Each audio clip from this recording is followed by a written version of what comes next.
Hello, good morning and good evening. Good evening and good morning. Si Jal nga po pala ito.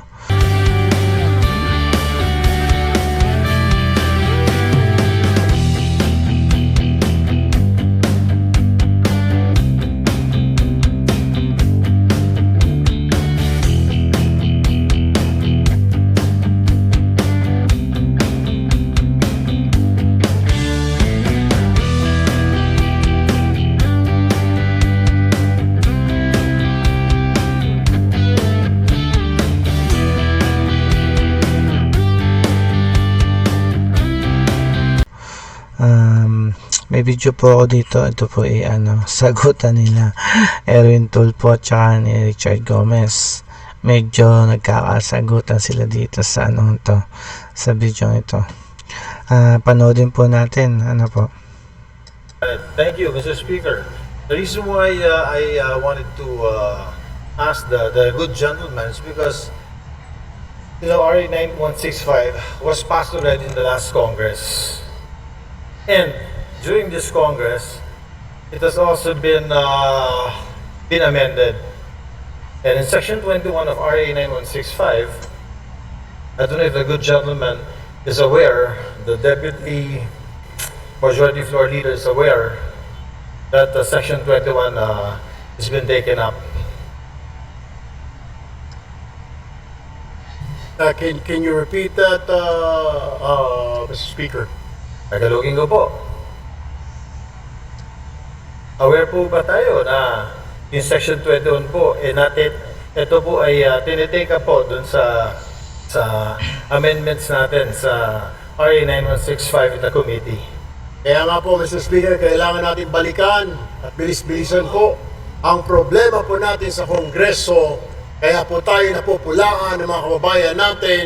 Napakarami natin mga batas na kailangang ayusin, subalit hindi po naaayos, kaya kailangan po natin bilis-bilisan. Kung ito po ay na-take up, sana po ay bilisan pa para agad po ito ay ma-review at magawan po natin ang paraan na ito po ay kahilingan ng mga kasamahan po ng ating 4th Estate, Mr. Speaker. Tama po. Napakaganda pong suggestion po niyan. Since kayo po ay malakas po sa Senado, baka pwede po sila pong sabihan ninyo dahil wala po tayong counterpart sa Senado. Tapos na po tayo sa amendments natin. At yung pong privilege speech nyo kanina, pagtanggal po ng media, personalities, pag dumarating ang inventory time, pag mayroong bypass, wala na po sa provision. Pagdating ho natin doon, Mr. Speaker, we will do that. But for now, we really have to look into this, maybe push on and convince our counterparts in the Senate to pass this law immediately. Matatagalan pa po tayo kasi dadaan pa po tayo ng eleksyon. Pag hinintay po natin na umabot kayo ng Senado, ay isang taon na naman po yun. Congratulations po at inabi nyo na talagang panalo na kayo sa Senado. I'm very happy that a colleague of ours will be in the Senate soon.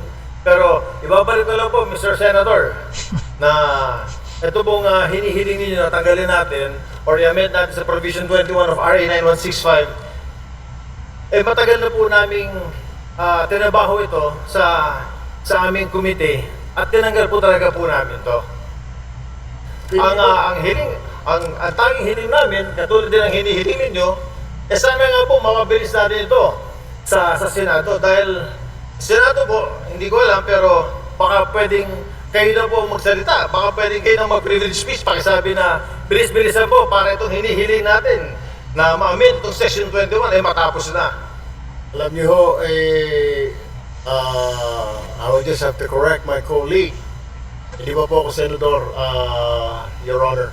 Ako po ay isang mambabatas, ako po ay isang representative, hindi pa po ako senador. Do, tumatakbo po ako senador, nais ko lamang po linawin na ako po ay isang congressman. Correct. Ako po ay member ng AXIS Party List at hindi po ako senador. Baka ang inyo po ibig sabihin yung aking po nakatatandang kahuya po, siya po yung senador. Pangalawa, kaya ako nga po pinapabilis-bilisan para marinig po tayo sa Senado. Nabilis-bilisan po nila dahil ito po ay hindi pa naman batas.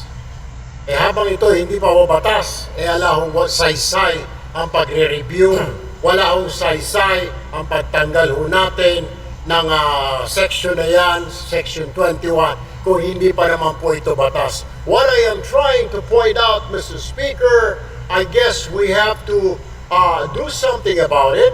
And para marinig ko, kaya ako tayo privilege of speech para marinig po tayo sa Senado na we are waiting for the decision, Mr. Speaker. If I can only do a privilege of speech in the Senate, then I will do so. Unfortunately, I'm still here, a member of 19th Congress, Mr. Speaker. Salamat. Salamat, Mr. Congressman. Sinabi ko lang po yung sinabi niyo na gagawin niya pagdating niyo po sa Senate. Inulit ko lang. But Mr. Congressman, we do something about it. We have done something about it. In the committee level, ito pong Section 21 na hinihiling ninyo ay wala na po. Alam niyo ho, Mr. Speaker, ito po ay nasa committee level. At tulad po na sinasabi ko, kaya ko nga po I am pushing for it. Bilis-bilisan po natin. Marami po tayo mga batas na pending po ngayon. Hindi lang po itong 9165. Marami pong kailangan revisahin, reviewin. Ang kailangan lang po natin ay bilisan po dahil ang taong bayan ay nag-aantay po. At hindi po tayong ika nga ay pwedeng manahimik o kaya mag-relax dahil po nakatingin po sa atin ang ating mga kababayan at gusto Makasingit lang po ako, no. Yung pong pinupush ni Erwin Tulfo, parang no, parang sobrang importante, no. Hindi ko lang po alam kung parang yung sa akin lang po, opinion ko lang, parang pinapasaringan lang niya po yung Senado na bilis-bilisan. Siguro about rin yung sa impeachment, kasi ito left ito sa impeachments ni Sara Duterte. Medyo mabagal yung kasi pag inabot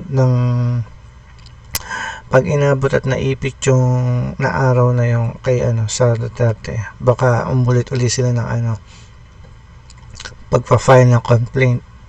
Alam naman natin ang agenda nila. Ang agenda nila po ay para hindi maging eligible si Sara Duterte sa susunod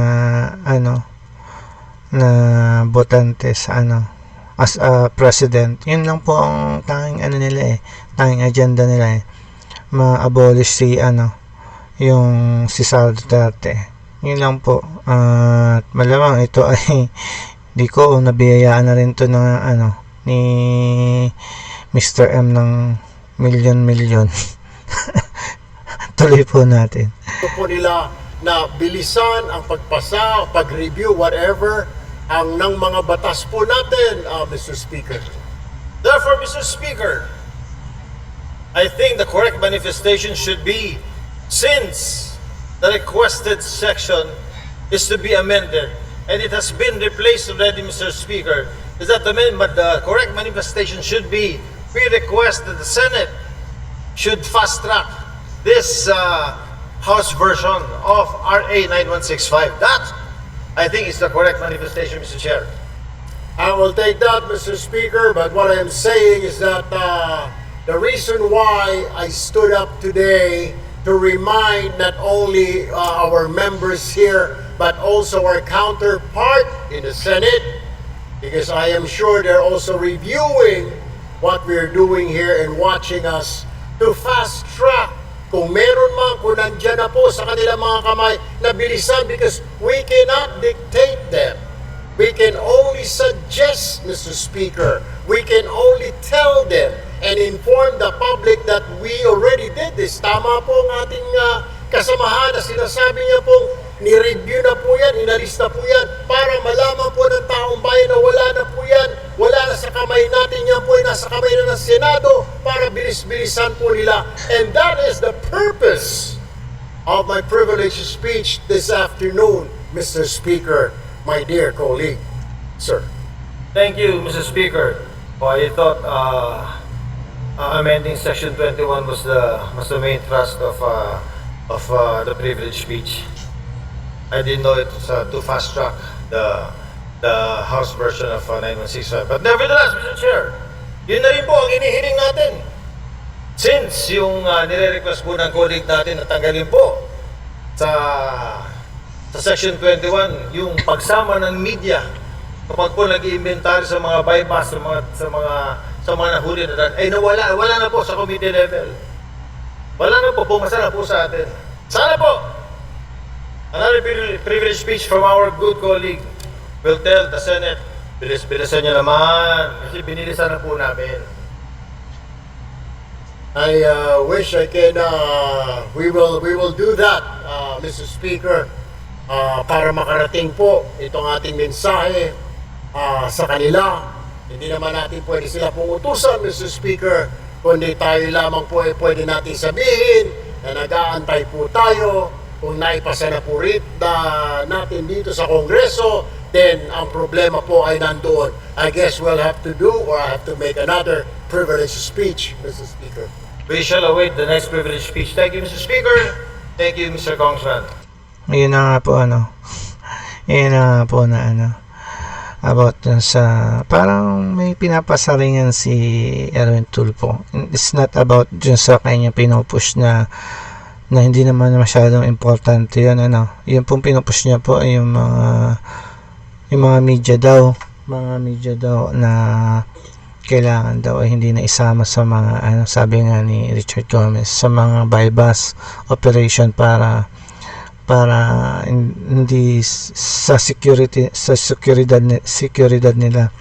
Tama naman po in a sense, para hindi po, pero ang din po doon, ang disadvantage, hindi siya transparency yung galawan ng mga pulis, yung mga halimbawa may drug operation, may bypass, hindi po siya documented ng media, parang ganun, parang hindi makakalusot sa ayun nga po, hindi naman po masyadong importante yung privilege speech ni Erwin Tulfo. Para po sa akin, yun po ay pasaring po dahil ang bagal po nung galaw sa Senado about sa impeachment ni Sara. Yun lang po yun.